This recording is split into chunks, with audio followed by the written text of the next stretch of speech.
warahmatullahi wabarakatuh. Alhamdulillah wassalatu wassalam ala Rasulillah wa ala alihi wa sahbihi wa man walah. Rabbi shrah li sadri wa yassir li amri wahlul 'uqdatam min lisani yafqahu qawli. Allahumma ij'alna minal ladzina yastami'una al-qawl fayattabi'una ahsanah. Allahumma iftah 'alaina futuhal 'arifin warzuqna fahman nabiyyin wa hifdzal mursalin ilhamal malaikatil muqarrabin bijahi sayyidina Muhammadin khatamin nabiyyin. Allahumma faqihna fid din وعلمنا التأويل واهدنا صراطك المستقيم. رب اشرح لي صدري ويسر لي أمري واحلل عقدة من لساني يفقه قولي. أما بعد، يا أيها المسلمون ويا أيتها المسلمات اتقوا الله فقد فاز المتقون. Kaum muslimin dan muslimat, mukminin dan mukminat, para penuntut ilmu di Dewan Fatimah Az-Zahra, Dewan Masjid Al-Falah Yusuf 9 yang dikasihi lagi disayangi kerana Allah SWT.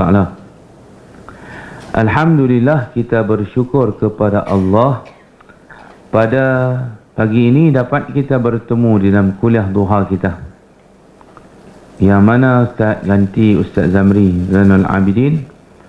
Jadi kita berpeluang jumpa 2-3 kali kat bulan ni, pasal duk ganti orang. Dia bagus juga jadi pengganti ni, dia kerap. Kadang orang main sekali, kita main sebulan 3 kali. Bila penceramah pemain utama tak boleh main, kita main jadi pemain simpanan. Dia kadang pemain simpanan ni dia lebih daripada pemain utama. Sebab apa? Pemain simpanan kadang dia main 3 game, 4 game. Ni dah kita masuk bulan ni pasal 2-3 dah kita bertemu dalam apa kuliah duha kita. Bagus juga kalau penceramah-penceramah utama ni dia sibuk. Jadi kita boleh dapat main berjumpa. Jadi tak apalah, insya-Allah mudah-mudahan. Jadi kalau ikut memang Ustaz tak ada apa, ni kebetulan kalau Salwa kalau ikut jadual malam sajalah. Siang tak ada. Tapi dah kerana Ustaz Salwa hubungi semalam, dia kata Ustaz esok free. Kata esok boleh, kalau pukul 10 tu insya-Allah boleh. Dia kata Ustaz mari masjid di Dewan kuliah duha. Insya-Allah kata boleh. Baik, insya-Allah pada pertemuan kita pagi ini, yang pertama sekali kita akan share satu daripada doa Imam Al-Ghazali rahimahullah ta'ala anhu. Imam Ghazali ni dia umur pendek saja, 55 tahun. Daripada ulama-ulama tuan-tuan macam Imam Syafi'i, Imam Nawawi, mereka tak sampai 60 meninggal umat, tapi tak ada hari orang tak sebut mereka. Maknanya lepas mereka meninggal, tiap-tiap hari akan orang sebut kod mereka. Orang akan ambil pandangan mereka. Tu makna kata walaupun hidup pendek tetapi ilmu mereka tu berkat. Dia manfaatkan usia dengan ilmu, dia tinggalkan khazanah ilmu. Yang mana khazanah ilmu itulah yang menyebabkan umur mereka panjang. Walaupun umur sebenar pendek, tapi umur dari segi manfaat daripada hidup mereka itu berterusan sampailah ni. Dia kalau ikut meninggal 505 Hijrah. Kita lah ni duk ada 1444 Hijrah. Saya kira berapa tahun dah? 1000 dah kan? Kat 1000, kalau tak 1000 pun 900 lebih. Dia berapa? Tu dia meninggalkan kita 505. Sekarang 1400, tak sampai 1000 lagi lah, 900 lebih. Kalau 1500 baru 1000. Kita bukan 1500 lagi kan, 1444. Tak sampai 1000 lagi. Makna dia meninggal kita 900 tahun lebih, tapi nama dia masih disebut dan masih dikut dalam kuliah-kuliah ceramah-ceramah ustaz-ustaz seluruh dunia, seluruh penceramah, seluruh da'i, duat, tak kira daripada wilayah mana, Amerika ke, Afrika ke, India kah, China kah, Malaysia kah, Indonesia kah, mesti akan ambil pandangan-pandangan dia. Maknanya cukup relevan walaupun dia sudah meninggal kita 900 tahun lebih.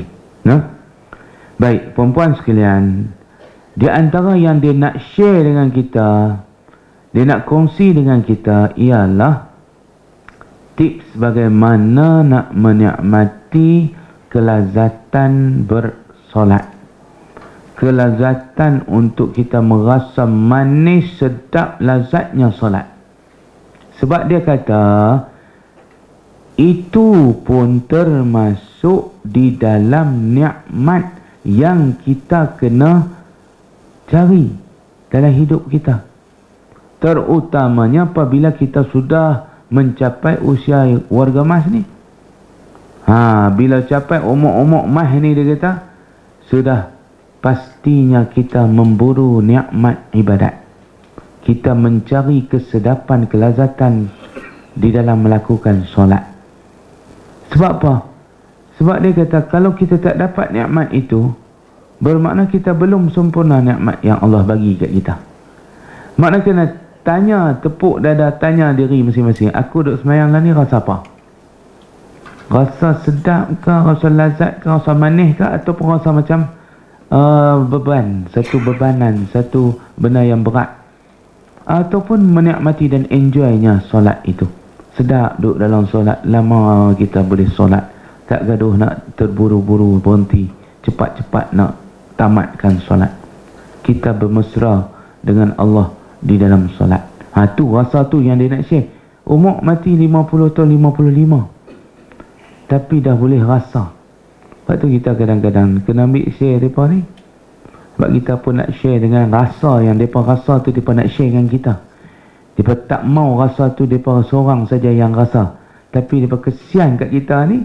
Mereka tolong pula ajak kita macam mana nak boleh rasa nikmatnya macam mereka rasa. Nikmat bermunajat, nikmat dalam solat, sehingga kan mereka boleh khusyuk. Jadi itu pun nikmat yang kita kena buru dan cari. Memburu khusyuk dalam solat.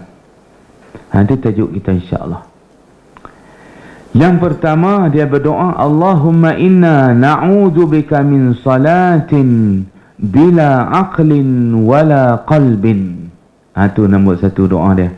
Ya Allah, kami minta lindung denganmu daripada solat yang tanpa akal, tanpa hati.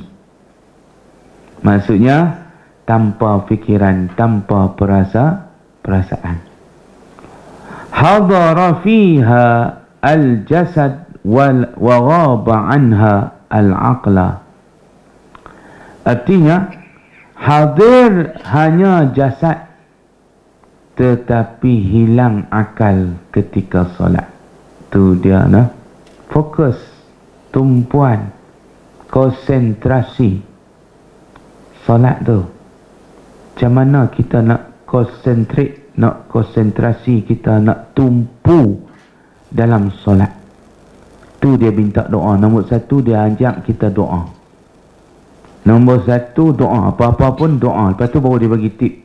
Sebab usaha kita nombor satu doa dulu. Minta dulu ke Allah apa kita nak tu, supaya kita dapat mudah langkah-langkah kita seterusnya.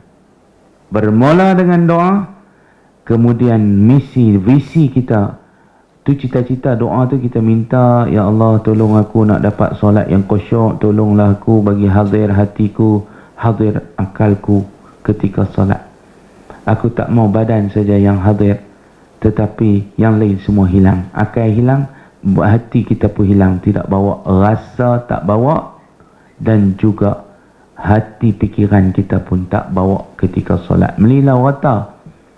Bila solat, kita melancung dalam solat. Kalau tak melancung, melencong. Lencong pikuk ni, dia lencong pikuk ni, dia ingat itu, dia ingat ini, macam-macam ketika solat. Jadi nak buat macam mana? Kata Al-Hujjatul Islam Imamul Ghazali rahimahullahu ta'ala, ni dia bagi doa. Kalau tak boleh ingat dalam bahasa Arab tu, kita doa macam mana? Ya Allah, aku minta lindung denganmu daripada solat tanpa akal, tanpa hati. Hadir padanya jasad, hilang padanya akal. Artinya tu nya solat lah. Hadir padanya nya solat. Hadir pada solat itu hanya badan, fizikal. Tetapi akal hilang, tak hadir sama. Absent. Akal di mana? Absent. Yang hadir badan saja ya. Macam kita main kelas ni, kalau akal kita tak main sama, dia duduk balik. Ustaz tanya apa, dia jawab lain. Pasal dia fikir benda lain. Jadi kita penting kita main serta dengan akal, berserta dengan kalbu kita, hati kita. Kalau tidak, tiada manfaat. Kehadiran kita itu tak memberi manfaat. Sebab tak dapat ilmu, tak dapat pahala yang banyak, tak dapat khusyuk, pedoman, hidayah, taufik, kita tak dapat. Apabila kita tak hadir akal dan hati kita bersama. So, dia bagi kat kita tuan-tuan, dia pujuk kita. Dia kata, "Iza lam yastati' al-musalli an yakhsha'a fi jami'i salatih, yanbaghi an yakhsha'a fi salasati mawadhi' minha." Apa dia maksud dia? Siapa mengaji Arab tahu lah? Tak tahu no? Tak ada seorang yang boleh tangkap maksud dia no? Pasal kita tak boleh faham vocabulary Arab tu. Kalau ada vocabulary Arab sikit-sikit kita boleh tangkap lah no? Tapi pasal apa bahasa Arab kita guna banyak dalam ibadat kita, tapi kita jarang tangkap no? Inggeris kita cepat pula dah no? Pasal bahasa penjajah kot no? Kalau kita kena jajah dengan Arab, kita cepat lah no? Cakap Arab belakang kita. Baik. Berkata Imam Ghazali, sekiranya kita tak mampu nak khusyuk dalam semua rukun-rukun solat, dalam semua solat kita tu, cubalah untuk kita khusyuk pada 3 tempat dalam solat kita. Kalau tak boleh khusyuk dalam semua tempat solat, cuba dia pujuk kita, dia nak share dengan kita, nak suruh kita bawa hati dan perasaan kita dan juga akal kita ketika 3 tempat ni, bawa. Jangan bagi dia lari. Akal kita dengan kalbu kita jangan bagi lari waktu 3 tempat ni. Biar dia berserta dengan kita, bersama dengan kita pada 3 tempat. Yang pertama, inda qawli wajjahtu wajhiya lillazi fataras samawati wal ard. Tentu kena tumpu dia tak. Tak kala kita baca doa iftitah sampai tang wajjahtu wajhiya lillazi. Apa maksud dia? Wajahku menghadap wajahmu Tuhan yang menciptakan langit dan bumi. Allah no. Kadang kita tak rasa besar solat ni. Pasal kita tak tahu kita sedang menghadap, muka kita sedang menghadap Zat Allah yang maha menciptakan langit dan bumi. Besarnya solat yang sedang kita perform tu. Sebab kita sedang menghadap Zat Allah, muka kita. Perkataan tu pun tengok Tuhan, dia set mai kat kita. Tu kata-kata Sayyidina Ibrahim, Nabi Ibrahim alaihi salam dalam suratul An'am kalau tak silap ustaz.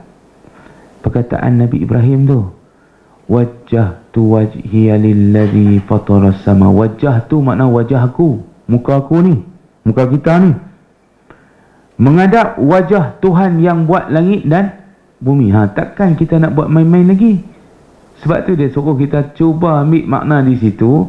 Bila kita ambil makna tu, kita faham betul-betul, insya-Allah seluruh solat kita jaga. Pasal apa? Bermula dengan kepahaman kita. Aku ni sedang menghadap wajah Allah. Walaupun sekarang kita ni tak bolehlah menjisimkan Tuhan, tetapi dalam ayat tu sebut wajah juga. Jadi kita terjemah zat lah. Zat diri dia. Saat kita terjemah wajah, saat kita takut dia nampak menjisimkan Tuhan. Saat ulama' sifat 20 marah. Ulama-ulama usuluddin tak bagi kita duk menjisimkan Tuhan ni. Bila kita sebut wajah, aku mengajak wajah baik, Tuhan ada wajah. Dia mula duk perasan, dia buat bayangan wajah Allah macam mana pula. Jadi tak nampak, tak main. Sebab wajah Allah, kita nak buh wajah kat dia macam mana, kita tahu dah dia bukan macam kita. Lah ni senang, kita kata wajahku sedang menghadap zatmu ya Allah yang maha mencipta langit dan bumi. So dia kata bila kita boleh bawa hati kita, bawa akal kita ketika kita menyebut perkataan itu, insya-Allah tu dah cukup baik dah kita. Tu tempat yang pertama. Bermakna insya-Allah seluruh solat kita nanti akan jadi elok. Dan sebab tu Ustaz kata kita ni nak dapat salat khusyuk bermula daripada wuduk lagi.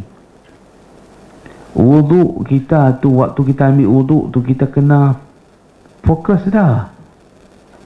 Kena fokus dah.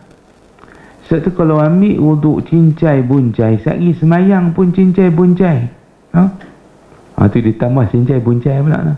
Cincai tu bahasa Cina, ditambah buncai pula lah.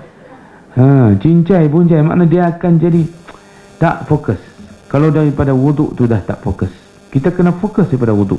Sebab tu Imam Ghazali juga bagi tips kat kita. Ketika wuduk tu kita ingat Allah dah. Ketika kita basuh muka kita ingat, ya Allah putihkanlah muka aku di hari kau memutihkan muka dan menghitamkan muka. Nanti di hari kiamat. Kita berdoa dah siap-siap. Ya Allah jangan kau hitam muka aku di akhirat nanti. Putihkanlah muka aku di akhirat nanti. Yauma tabyaddu wujuhun wa taswaddu wujuh. Tu dalam surah Ali Imran. Allah kata hari di mana Allah memutihkan muka seseorang dan Allah menghitamkan muka seseorang. Itu dia sebut. Jadi bila kita basuh tangan pula, dia suruh kita ingat, ya Allah berilah kitab catatan amalanku sebelah kanan. Ni. Bila basuh sebelah kiri, ya Allah jangan bagi kitab catatan amalanku sebelah kiri. Ingat pergi dalam hati kita nak bagi khusyuk. Lepas tu basuh kepala, ya Allah tolong letakkan kepala ni di bawah lindungan arasy. Di hari tidak ada lindungan melainkan lindunganmu ya Allah. Basuh kaki, ya Allah jangan gelincir kaki ni di atas titi sirat. Basuh sebelah ni pun sama, ya Allah jangan kau gelincirkan kaki aku ketika meniti titian sirat. Tu dia baru dia main khusyuk. Masa duk wuduk tu duk ingat dah akhirat, duk ingat dah Allah. Ya Allah tolong aku ni, tolong aku ni, tolong aku ni. Setiap yang ada signifikan, ada kena mengena dengan kita di akhirat nanti, anggota-anggota kita tu, kita minta siap-siap dah. Sebab tu siapa yang wuduk dia khusyuk, kita nampak dia buat tu pun nampak tumpu dah. Kita duk tengok dia ambil wuduk tu pun kita nampak, dia ni kenal Tuhan betul ni. Pasal dia ambil wuduk pun tak cincai, dia basuh elok. Ustaz Dr. Wajin sebut satu yang kita boleh tengok ialah satu rakaman sehari dalam kehidupan Tok Guru. Tok Guru Nik Aziz. Mereka tunjuk dia ambil wuduk sambil duduk bertinggung. Dia bertinggung, dia bawa satu cebok air. Dia gunakan satu cebok tu, dia ambil wuduk.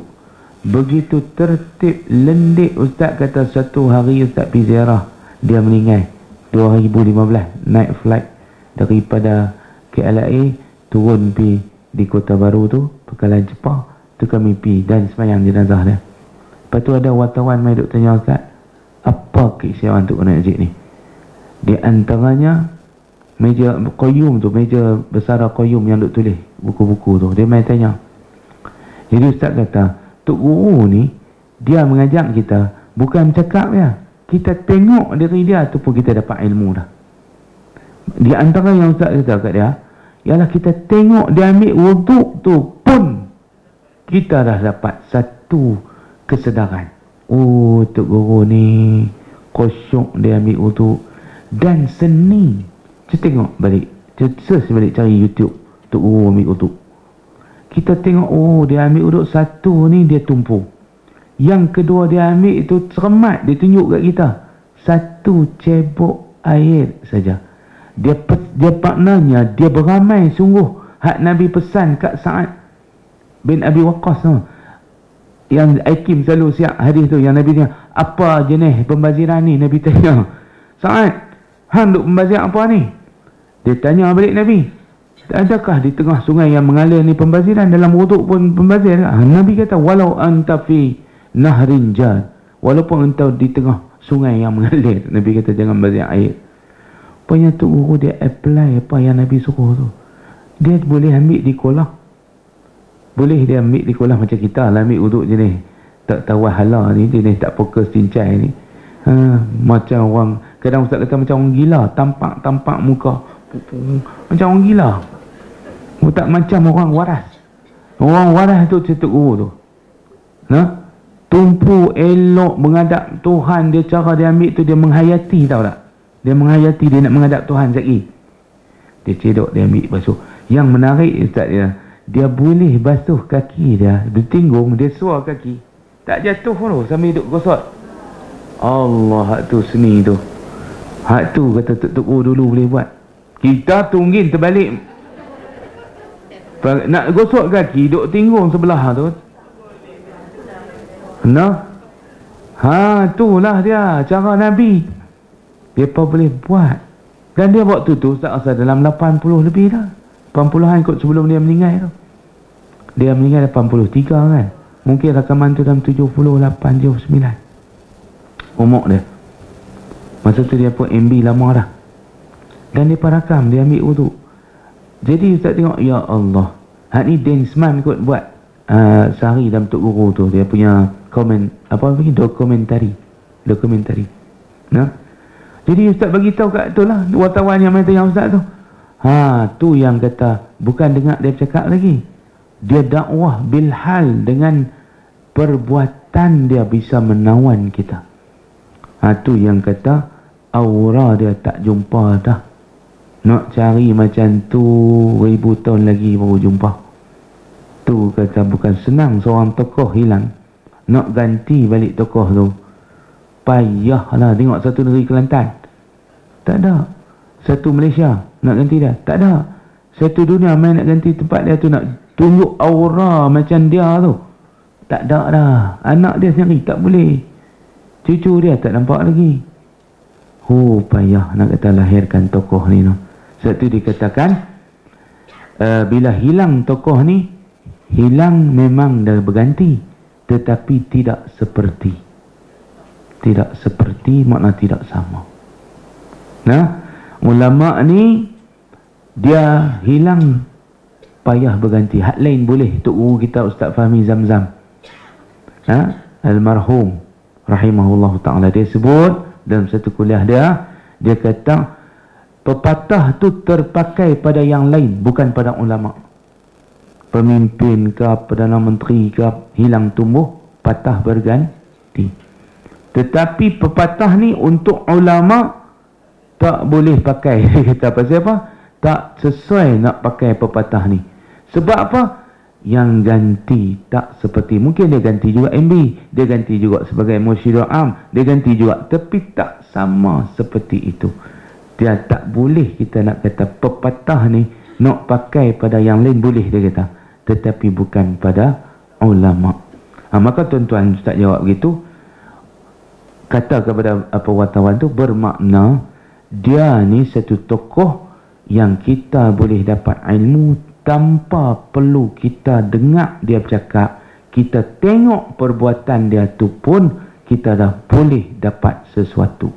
Tengok Ustaz ambil tadi, daripada kita tengok dia wuduk tu, kita tahu dia khusyuk, kita tahu dia menghayati, kita tahu kata dia ni kenal Tuhan dia betul, kita tahu dia ni tak cincai dalam ibadat, kita tahu lagi tak membazir, dia ikut sunnah Nabi.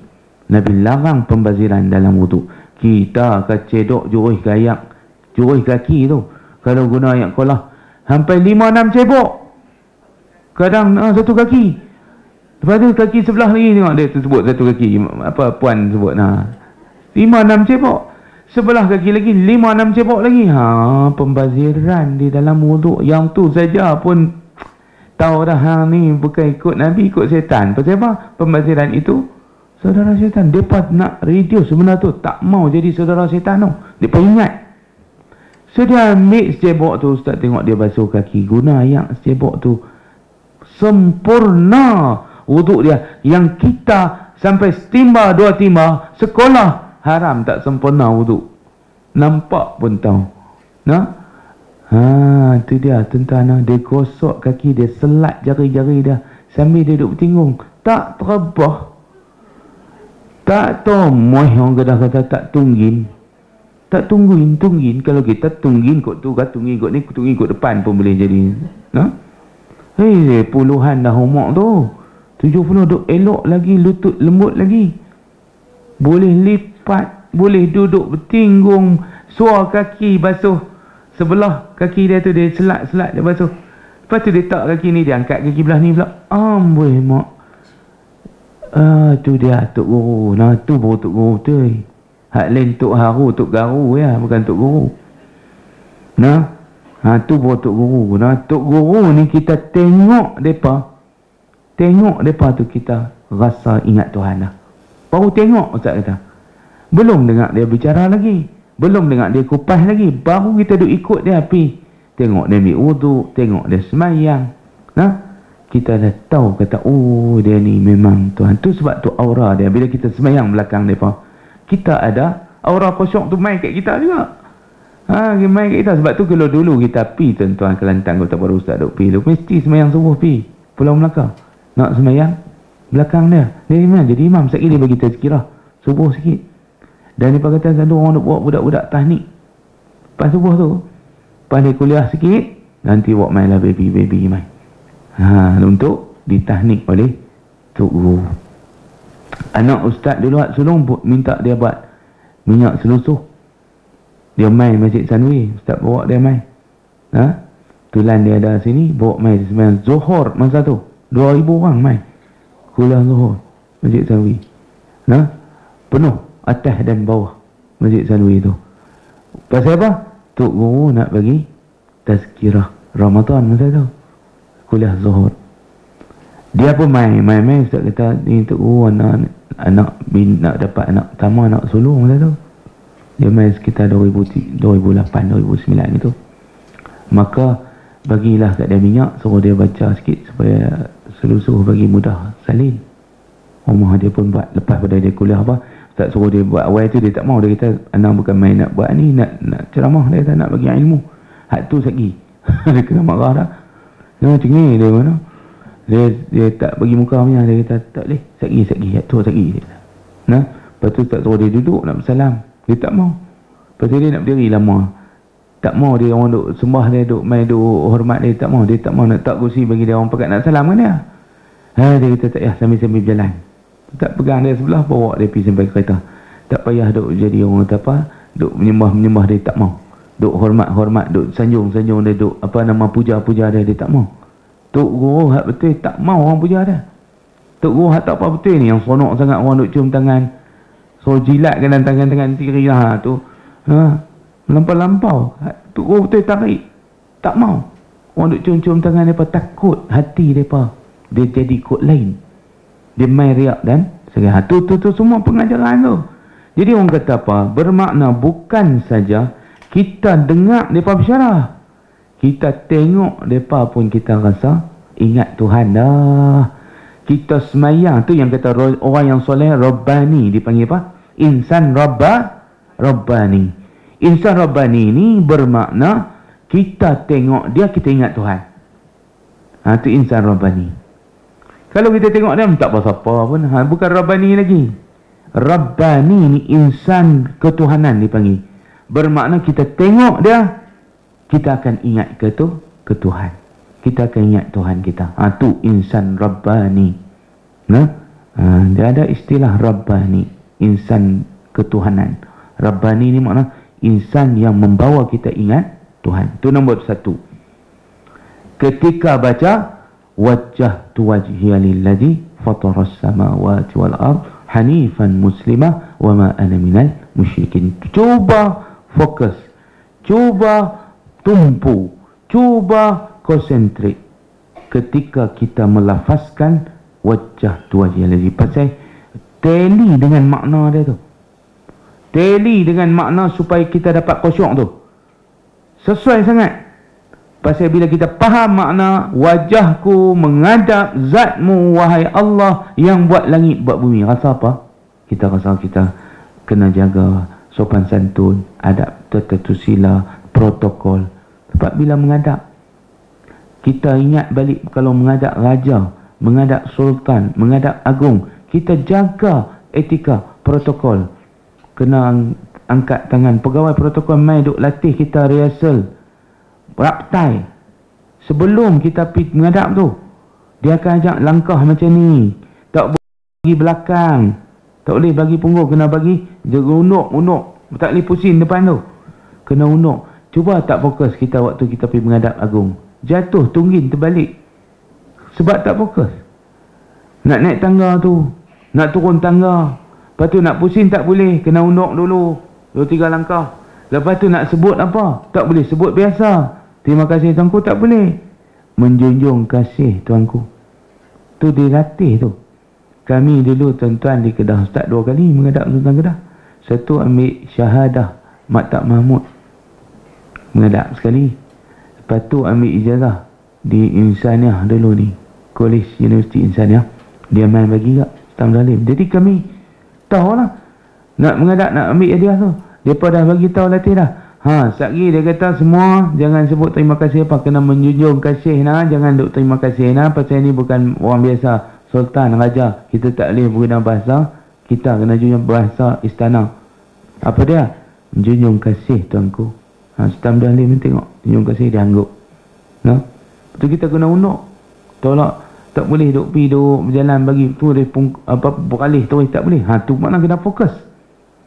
So bila kita kata wajah kita mengajak Tuhan, raja sekalian raja, takkanlah kita nak buat lebih kurang pada raja biasa. Kalau raja biasa pun, raja dunia pun, kita dah jaga etika protokol. Takkanlah dengan raja sekalian raja, iaitu Allah, kita nak buat lebih kurang, tergaru-garu. Takkanlah kita nak menguak-menguak duk tengah semayang. Kita akan jaga. Yang duk jadi tak jaga, kita duk ingat Allah tu biasa. Kita tak tahu kita duk menghadap ni siapa. Kita tak tahu kita duk menghadap ni sekalian raja. Barulah kita tahu bila kita faham makna dia. Barulah kita tahu bila kita mengerti, menghayati. Oi, aku ni bukan menghadap bahasa biasa. Aku bukan menghadap kaleng-kaleng ni. Aku sedang menghadap sultan segala sultan, raja sekalian raja, Tuhan pemilik sekalian alam, yang buat langit, yang buat aku, yang buat bumi, yang bagi ke aku macam-macam nikmat. Barulah kita akan jaga solat kita tu khusyuk. Pandai Imam Ghazali, dia cari hak boleh touching hati kita tu, hak boleh touching akal kita, pikiran minda kita pun touching, sentuh, hati kita pun sentuh. Sentuhan minda dan sentuhan qalbu dipanggil. Tahu tu. Kita tak tahu ni, Imam tadi share umur 55 yang pandai lah menghayati ibadat. Kita duk ingat 70 kot baru nak khusyuk solat. No, tak sampai pun 70 depa dah menikmati lah. Kadang-kadang kita lagu tu lah. Ingat orang bila sampai usia mah, warga mah, depa 50 tak sampai 60, sampai 6 bukan warga mah kan. 60 ke atas baru warga mah kan. Dia ni makna meninggal, tak ada nak jadi warga mah, warga Perak dah kot. Dia meninggal 55 gitu. Tetapi macam orang yang dah hidup lama. Tu yang kata kita kena pandu kepada pedoman mereka ni, nak share dengan kita rasa mereka tu, mereka kesian kat kita. Takut kita tak boleh rasa nikmat tu, mereka buat kitab, turunkan dalam kitab tu supaya kita boleh tiru, ya Allah. Ni kata Imam Ghazali ni, kita kalau pergi mengaji kat dia teriak apa no? Dengar dia duk cakap, pasal dia dah umur 50-an tu dah mula prepare dah nak menghadap Tuhan. Yang kedua, inda qawli iyyaka na'budu wa iyyaka nasta'in, dia pujuk kita kalau tak boleh semua ingat Tuhan, tumpu. Dia kata yang kedua, tumpu pada bacaan ini, pada ayat ini. Akan dikau kami sembah, akan dikau kami minta tolong. tolonglah, dia kata, cuba tumpukan hatimu dan akalmu ketika membaca iyyaka na'budu wa iyyaka nasta'in. Akan dikau kami sembah, akan dikau kami minta tolong. Okey, perempuan sekalian, tuan-tuan, sampai tentu jangan duk pirata. Tarik akal kita, mari. Tarik perasaan kita, mari bersama kita ketika kita membaca ayat tersebut. Hanya saja engkau yang kami sembah, hanya saja engkau yang kami minta tolong. Dipanggil maf'ul muqaddam, didahulukan maf'ul. Selalu maf'ul ni duduk iyyaka na'budu tu sepatutnya na'budu iyyaka, kami sembah akan dikau. Kan jadi maf'ul, akan dikau tu sepatut duduk belakang, dia bukan duduk depan. Maf'ulun bih, maf'ul muqaddam, didahulukan iyyaka tu, akan dikau kami sembah. Sepatutnya kami sembah akan dikau. Dia tak kuat. Kalau kami sembah akan dikau, tak berapa kuat. Tapi kalau kita dahulukan dia, akan dikau kami sembah, akan dikau kami minta tolong, dia ada sedikit penekanan makna. Makna bila kita dahulukan maf'ul itu, orang yang kita nak sembah tu kita sebut dulu. Kemudian baru kita nyatakan PL kita, baru kita nyatakan perbuatan kita. Kan? Selalunya dalam grammar, orang yang kena, orang yang kena buat tu, maknanya tempat yang kita nak sembah tu, dahulu. Kemudian baru kita nyatakan perbuatan kita. Kita sebut perbuatan kita dulu, baru kita sebut orang yang nak terima perbuatan kita tu. Orang yang nak kena perbuatan kita tu kan. Macam kena pukul ke apakah, kita sebut dulu perbuatan kita, lepas tu baru orang yang kena pukul misalnya.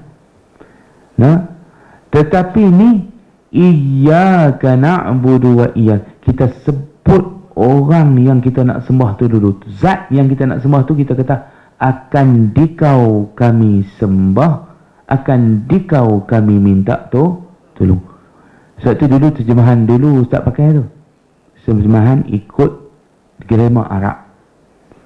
Kalau terjemahan kita hanya saja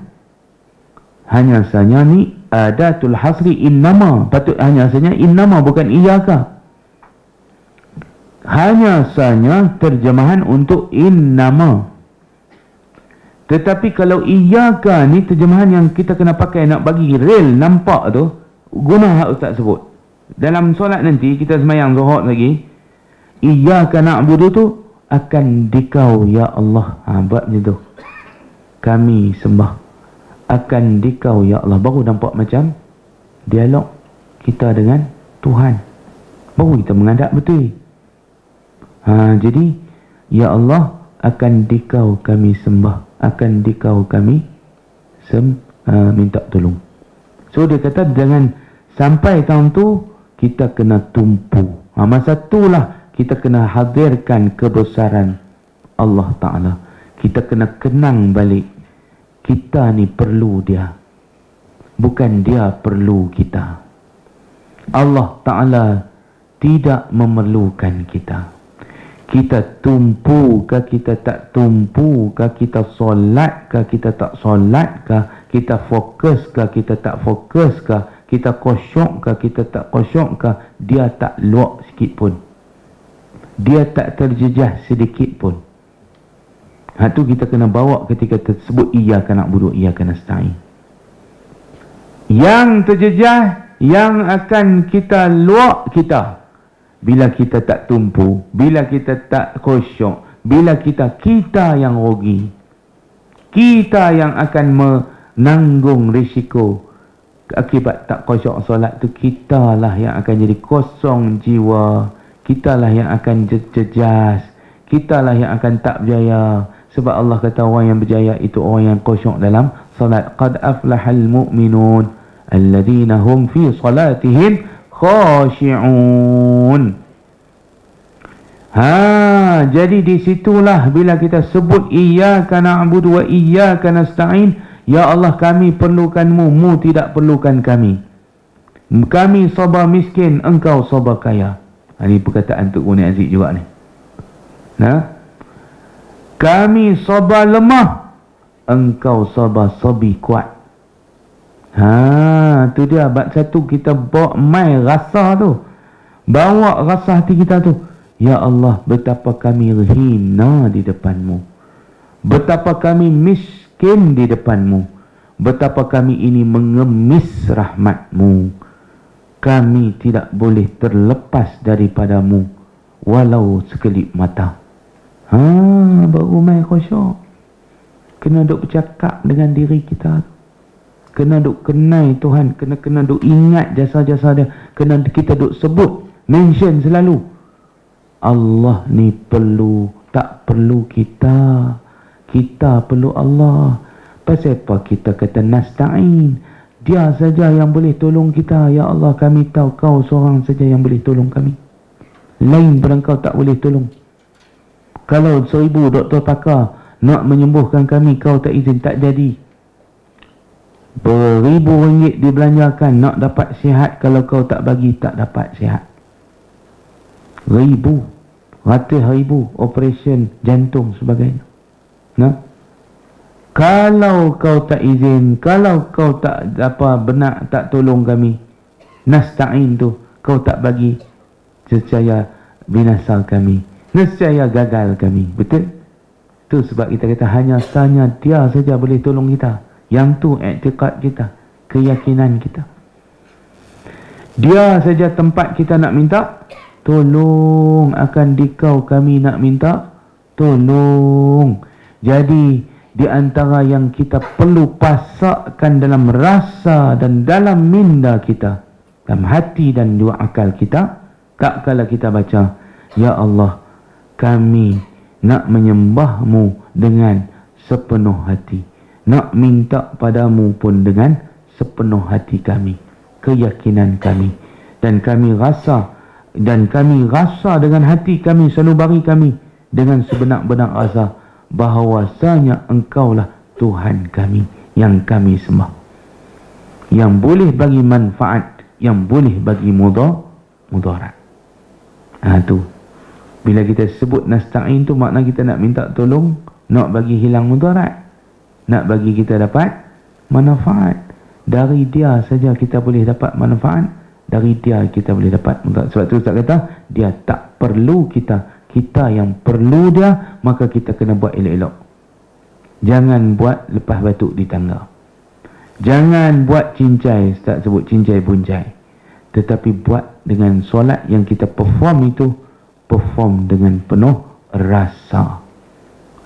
Saya termasuk pula 5 rasa yang kita perlu bawa dalam solat. Imam Ghazali juga. Ni dia share kita 3 tempat. Saya 5 rasa pula. Kalau ikan tom yam di kedai tom yam, 3 rasa.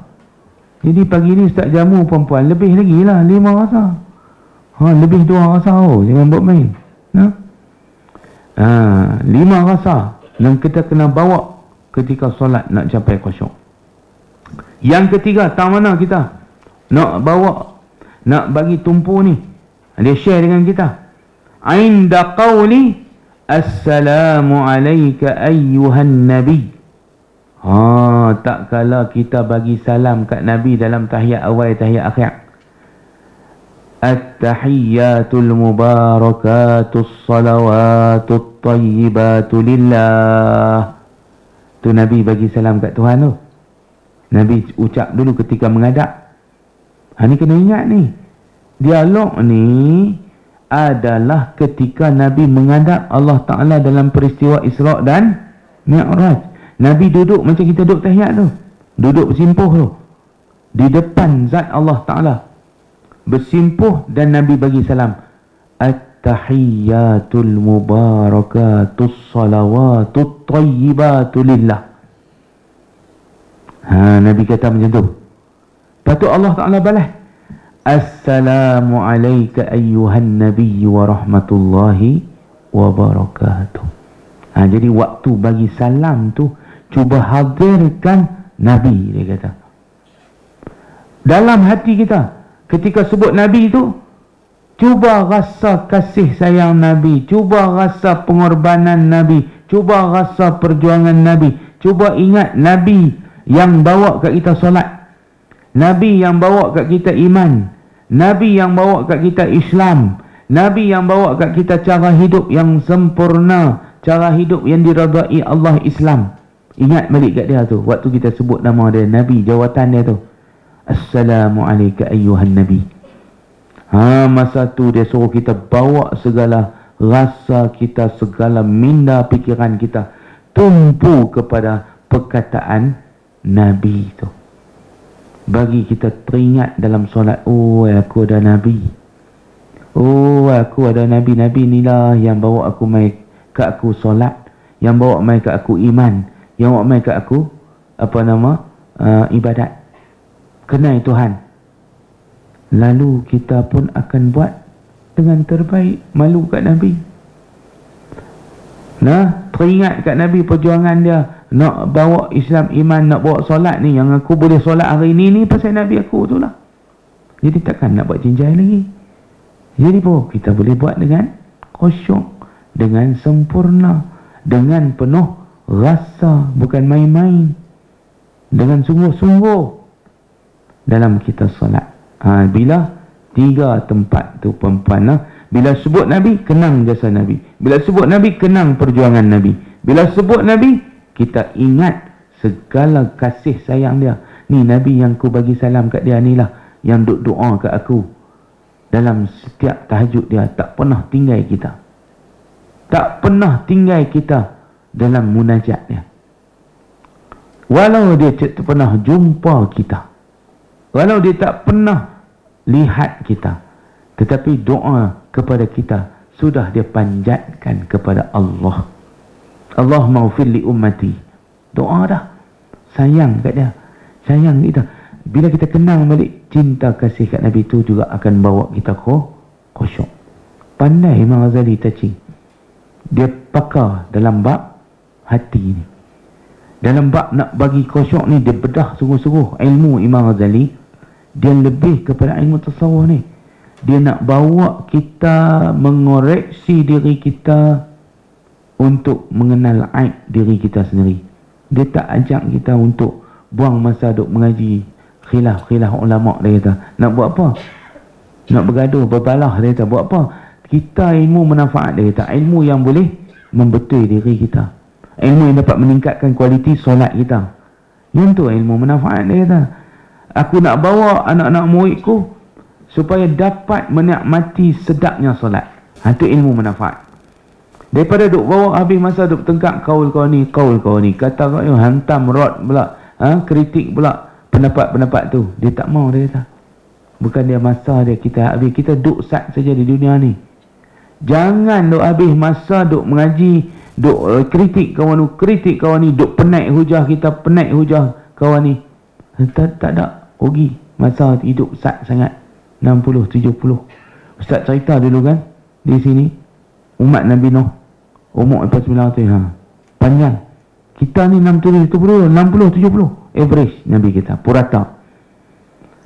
Kalau orang yang hidup zaman Nabi Nuh tu, dia kata kalau kita hidup, depa hidup zaman kita ni, depa tak buat rumah, depa buat pondok di atas kubur. Kerana terlampau cepat, dia kata.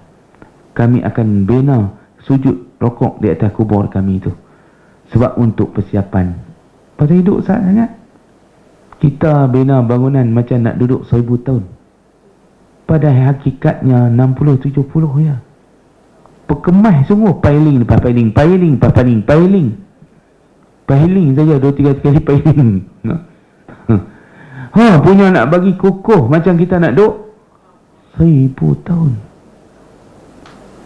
Padahal mereka kalau ikut Nabi Nuh sembang dengan wanita yang Ustaz cerita baru ni, dalam ni ya, dewan ni, wanita tu kata dia anak dia mati 300, umur 300. Dia kata muda. Dia kata muda. Nabi Nuh kata hang tahu tak, anak hang 300 ni, dia 800 umur dia, mak tu 900. Nabi Nuh 1050 umur dia 1050 tahun Tuhan bagi kat dia. Jadi mereka duk, bila Nabi Nuh kata Umat akhir zaman hidup hanya 60-70. Jadi si perempuan ni kata, kalau macam tu dia tumpuk ibadat lah kot Nabi Allah. Tak, Nabi Nuh kata tak. Mereka tetap buat maksiat, mereka tetap berhibur, mereka tetap berseronok, mereka tetap tinggal hukum hakam Allah. Lah dia kata, kalau kita lah kalau hidup zaman tu, mereka sembang, mereka umur panjang. Kalau aku dah kata kat Nabi Nuh, kalau aku hidup zaman tu, aku tak buat rumah, dia kata. Aku akan buat pondok, buat khemah di atas kubur. Dan aku akan sujud rokok sebanyak-banyaknya. Kerana sat saja, tahan 70 tahun tu. Sat saja, pasal dia duduk lama tuan-tuan. Tu dia duduk seronok suka lagi, pasal dia duduk kata ada lagi masa panjang. Nabi Nuh 100 tahun enjoy tu. 950 tahun dakwah dia. Maknanya dia mula dibebankan umur 100 baru dibeban untuk berdakwah. Kita umur 100 duduk dalam tu dah. Dia umur 100 baru mula begin untuk bagi dakwah, permulaan untuk dia bagi dakwah. Umur sama 100. Sebab dalam Quran kata dia mula berdakwah, jangka masa dia berdakwah tu 950 tahun. Umur dia 1050 tahun. 100 tahun tak ditaklif, enjoy dulu. Tuhan tak turun syariat lagi. Bila umur dia cukup 100, baru Tuhan buat turun. Engkau Nuh kena sampaikan dakwah, ajak orang kenal Tuhan. Umur dia 100, baru kenal. Baru wahyu turun. Baru malaikat hantar kat dia wahyu, suruh bagi tugas kat dia. So 100 tahun awal tu, dia biasa dulu lah. Tak ada beban apa lagi. Dosa pahala tak ada lagi, enjoy dulu. Macam kita balik 15 tu umur kita enjoy lah tu, Tuhan sedekah kat kita. Tok Guru Aziz sebut, dia kata 15 tu Tuhan tak ambil kira kalau kita belum balik 15 tu. 15 tahun tu sebagai bonus, enjoy. Tapi bila 15 dah cukup umur, tentu dia mula kira dosa dan pahala. Tuan-tuan perempuan sekalian, bila kita sampai 3 tu, sampai tak ayuhan Nabi tu, kita kena fikir, ingat ke Nabi kita, perjuangannya, pengorbanannya, kasih sayang dia kepada kita. Lalu kita pun akan buat solat dengan khusyuk. Pasal apa? Dengan kita ingat Nabi itulah kita akan main lazatnya ibadat. Seronoknya boleh buat apa yang Nabi buat. Kita boleh baca apa yang Nabi baca. Walaupun kita tak naik menghadap Tuhan kita. Kita duduk di bumi. Kita duduk di mana-mana. Dalam kapal selam, dalam kapal terbang. Kita bila semayang, kita menghadap Allah. Bagaimana Allah Ta'ala tak ambil sangat protokol kena pergi istana baru menghadap dia. Tak. Di mana saja kau boleh menghadap aku. Dan kau boleh baca apa yang Nabi baca. Dialog-dialog yang Nabi kamu baca, kamu juga baca. Itu maksud dia. Kena rasa besar hati kita. Rasa bangga kita boleh berdialog dengan Allah. Dengan dialog yang diguna pakai oleh Nabi kita yang mulia. Perkataan yang Nabi guna, kita guna. Lafaz yang Nabi lafaz di depan Tuhan, kita pun lafaz di depan Tuhan kita. Kalau kita takbiratul ihram, kita sedang menghadap dia. Tu kena ingat. Baru dia main rasa, besar rupanya solat ni. Kita sedang menghadap pencipta kita. Kita sedang menghadap Tuhan semesta alam. Kita sedang menghadap Raja sekalian Raja. Jadi kita pun jaga tingkah laku kita. Kita jaga hati kita. Kita jaga minda kita. Supaya jangan lari meninggalkan kita waktu kita sedang menghadap dia. Tu tujuan Imam Ghazali sebenarnya. Dia pujuk kita 3 tempat tu. Sebenarnya tu psikologi tu. Sebenarnya bila ingat 3 tempat ni, akan ingat semua tempat, insya-Allah. Cara dia nak bagi kita tengok tip dia punya psikologi. Dia kata, kalau kamu tak diingat semua pun, ingat 3 tempat ni. Rupa-rupanya bila kita ingat 3 tempat tu, tempat-tempat yang very touching, boleh menyebabkan kita berasa fikiran kita dan rasa kita, hati kita boleh mai dalam semua solat kita bila kita jaga 3 tempat tu, insya-Allah. Ni pengalaman ni. Bukan dia share dengan kita, dia tak rasa dia rasa dulu baru dia share dengan kita. Kemudian sikit lagi, ada masa sikit lagi, 5 minit lagi, Ustaz nak share pula 5 rasa yang perlu kita bawa dalam solat. Nombor 1, rasa takut. Al-khawf. Ketika solat mesti bawa, baru dia akan main khusyuk. Kalau tak ada rasa takut, nak khusyuk apa? Bermula daripada rasa takut, ya Allah aku takut kau tak terima solat aku, ya Allah aku takut dengan neraka-Mu, ya Allah aku takut dengan azab-Mu, ya Allah aku takut dengan murka-Mu, ya Allah.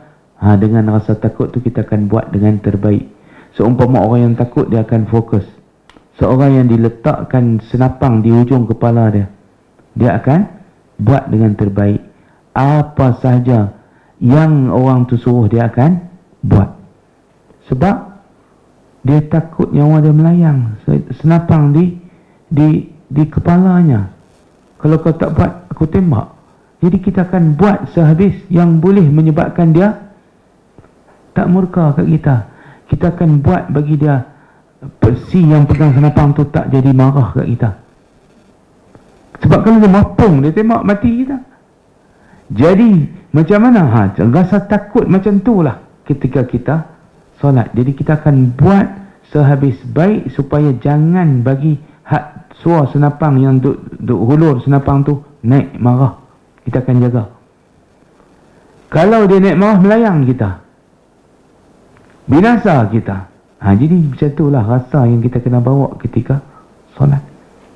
Yang kedua, harap. Ar-raja dipanggil. Kalau raja, mamak makan lah. Ni raja ni tak boleh makan.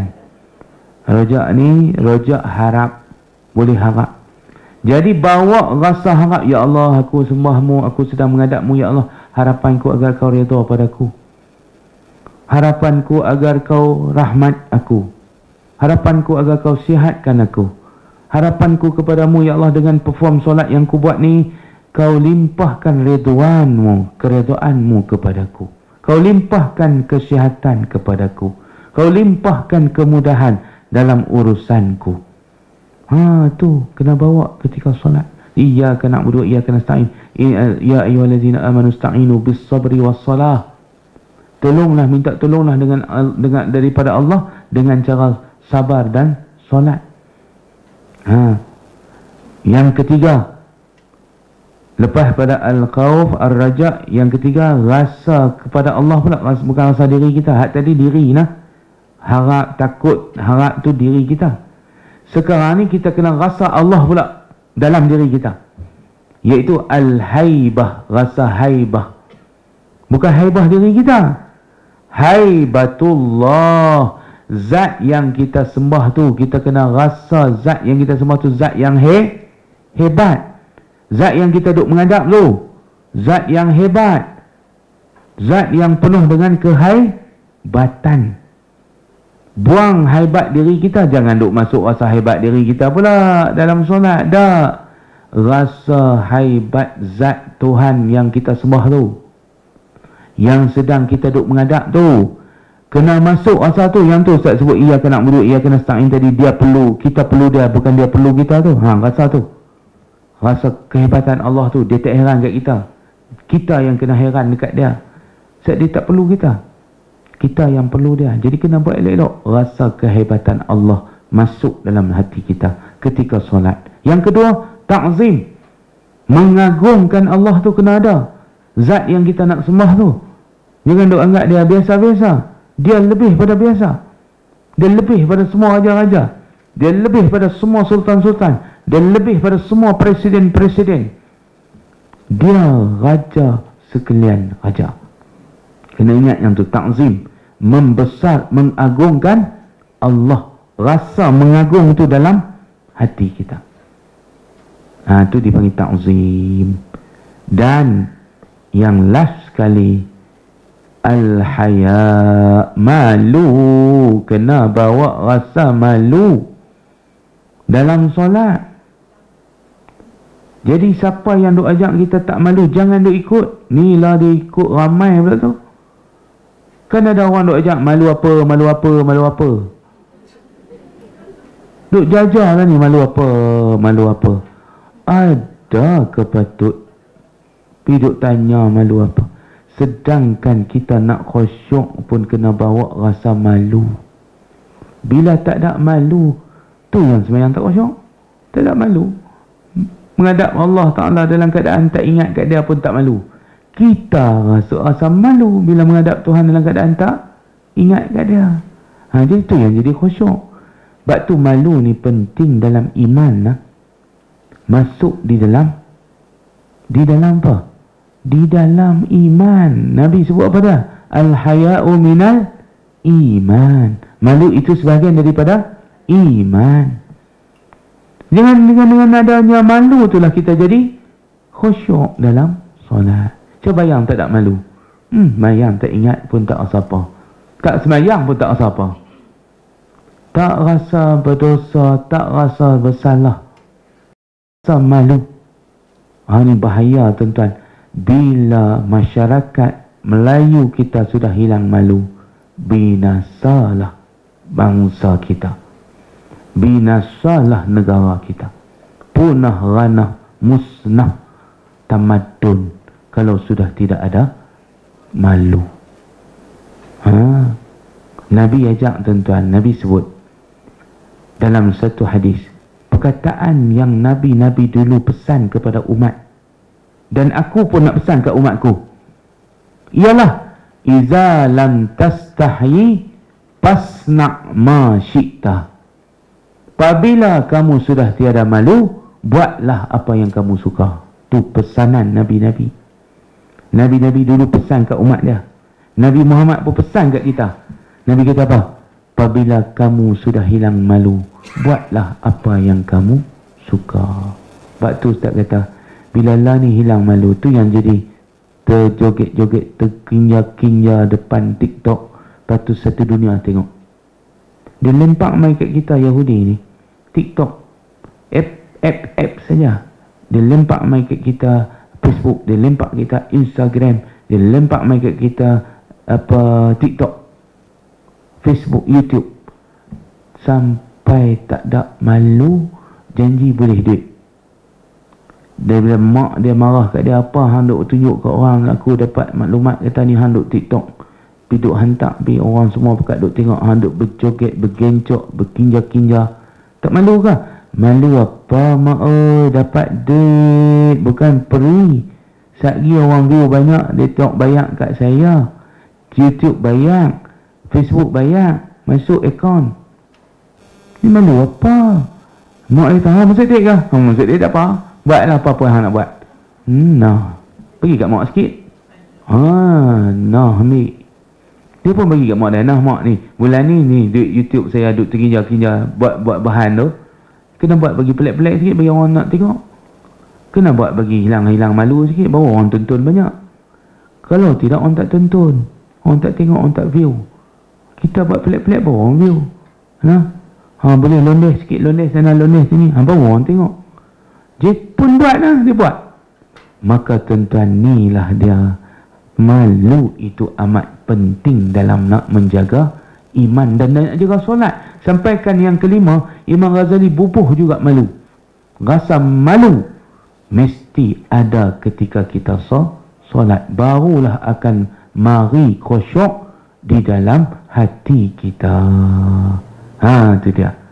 Bermakna kalau dalam solat pun kena malu, apatah lagi luar solat kena malu, baru kita jadi insan yang berjaya. Kalau tak ada malu ni, punah, ranah, musnah Ustaz kata. Tamadun, civilization yang kita bina, negara kita yang kita bina ni, kalau malu sudah tiada, orang hina di peringkat antara bangsa. Indonesia perli kita, India buat gambar filem Tamil, kata kat kita, hak cakap tak tahu dia kata apa tu, tapi ada maksud no. Kita dengar pun semak perut no. Tetapi tuan-tuan, ada maksud dia boleh kata pengkalan. Dia panggil kita ni pengkalan of corruption. Land dia boleh sebut. Tu pun duk seronok lagi. Jangan malu, jangan malu. Kita patut malu. Dia hina sampai begitu. Tetapi tak ada rasa malu. Nampak macam mana dia hajak kita tak ada rasa malu. Takut benda tu masuk dalam generasi kita. Tu duk sebut tu, hashtag tu duk tanam tu. Malu apa, malu apa, malu apa. Lah kali generasi kita tak ada malu. Bila kita kata malu, dia marah kita pula. Dia kata tak malu itulah trend. Malu tu pelik. Sudah. Dia kata satu masa yang benda baik dikatakan tak baik, yang tak baik dikatakan. Pasal apa? Doktrin dimasukkan dalam minda anak-anak. Pollution, pencemaran pemikiran, penjajahan pemikiran ni. Kita nak merdeka ni lebih bahaya daripada penjajahan fizikal. Kerana penjajahan fizikal dia akan tamat, tetapi penjajahan mental, penjajahan pikiran itu dia akan berlangsung sampai generasi demi generasi. Sebab tu kita kena batalkan hashtag ni. Jangan duk bawa perkataan tu malu apa tu, tak boleh. Kena bawa, kena malu. Kita kena malu. Tu hashtag kita.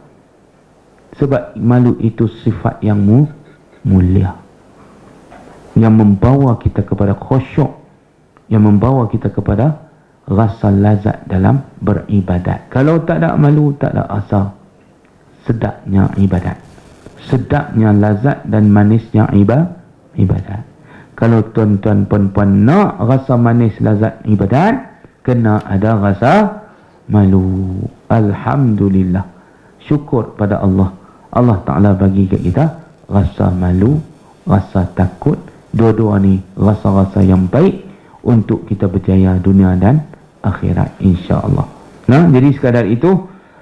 Aku qawli hadza wa astaghfirullahal azim li wa lakum. Wassalamu alaikum warahmatullahi wabarakatuh.